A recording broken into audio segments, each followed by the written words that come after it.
Welcome to today's episode of Retail Initiative. I'm excited for this one. So I'm planning for this event that I have. Honestly, by the time you hear this episode, it'll probably be sold out, but it's called Manifest, and I do it with my friend Tara Austin. And, it's designed to be inspirational, but also incredibly tactical and strategic and all those pieces. And so I've started having conversations with retailers to help prep for that and make sure that it serves the audience really, really well. I want it to be worth their resources and their time. And one of the things that I'm hearing a lot is this idea of what's their secret? What's the secret thing that these people are doing that's making their business blow up? And can someone tell me what that secret is? Can someone loop me in? And I've been really lucky to be behind the scenes of a lot of incredibly successful retail businesses. And honestly, yes, I could tell you some of the things that they're doing, but I like to look even past that. And I just finished this unbelievable book called Shoe Dog. It's the story of Nike, and it's about Phil Knight, who started Nike originally as Blue Ribbon Sports. They were an importer of shoes, and later on they became Nike. There's a ton that we can learn from these other people. And so if you've ever wondered, what's the secret?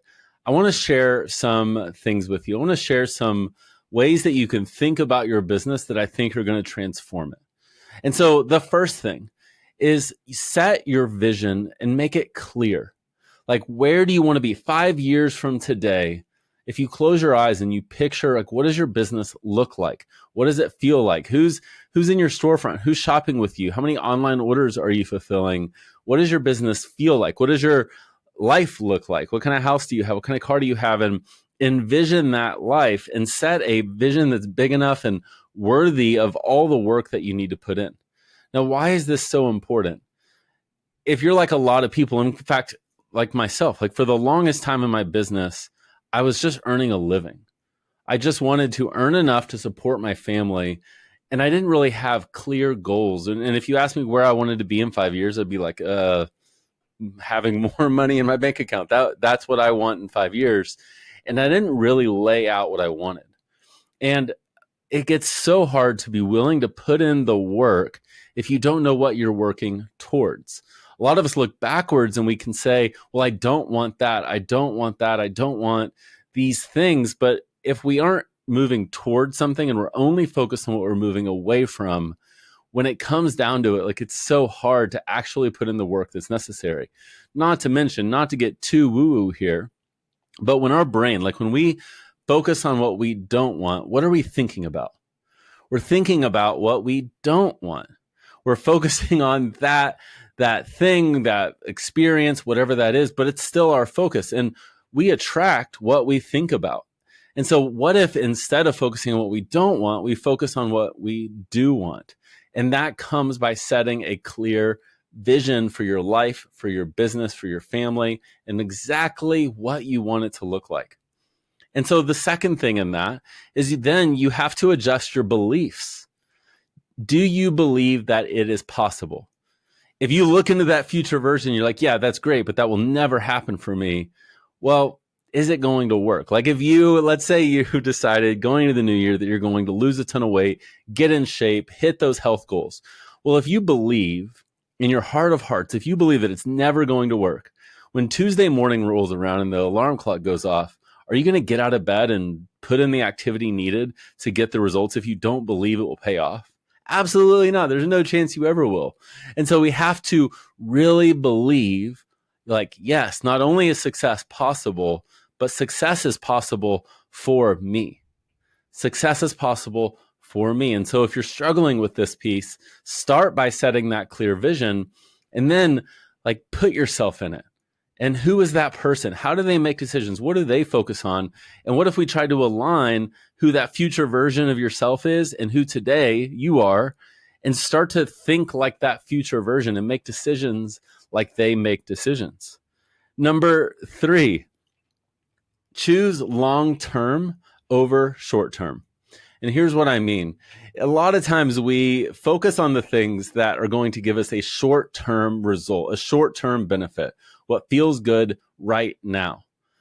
but we do this by ignoring the long term. So like the easy example of this is food. Like we go and we just eat whatever it is that we want. We drink as much as we want. And then at the long term detriment of our health.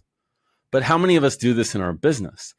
We refuse to actually lay out a schedule that lets us prioritize the things that move the needle, because in the short term, if we do these certain things, like we get on our sales floor because nobody else can sell like you can, well, that is focusing only on the short term and not the long term, which is building that business that you want. And can you do that when it's only you on the sales floor? Chances are you can't. Or we go and we run an ad, it doesn't work, so we turn it off and we revert to that one thing that we know that if we do it, it works. But we do it at the sacrifice of these new channels that could really unlock some massive potential in the business. And so one of the best pieces of advice I've ever given is if you're faced with two decisions, always choose the one that's going to hurt in the short term. And if you think about it, that is brilliant advice, because chances are whatever hurts the worst in the short term is best in the long run.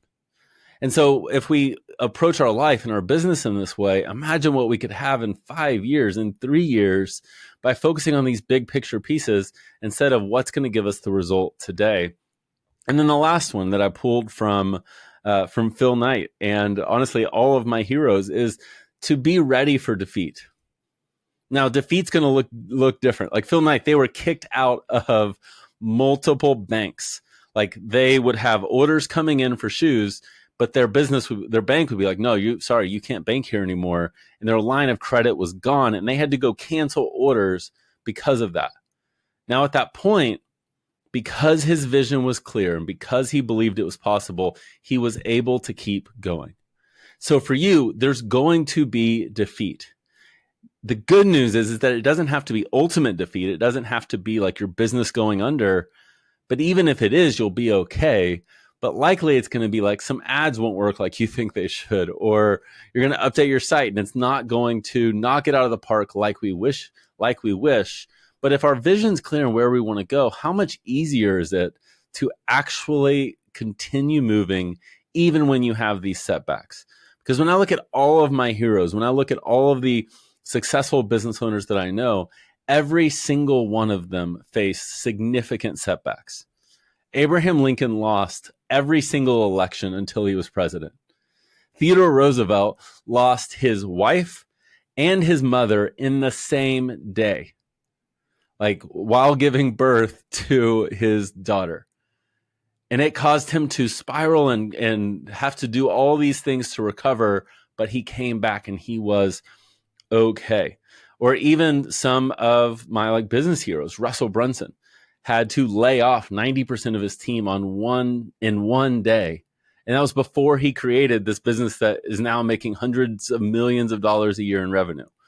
These setbacks come, but they don't have to define you. And so these are the things that we can learn by looking at successful entrepreneurs. Sometimes we want to look at what their tactics are. What are they doing? How are they posting? How are they writing? What does their site look like? And those are good things.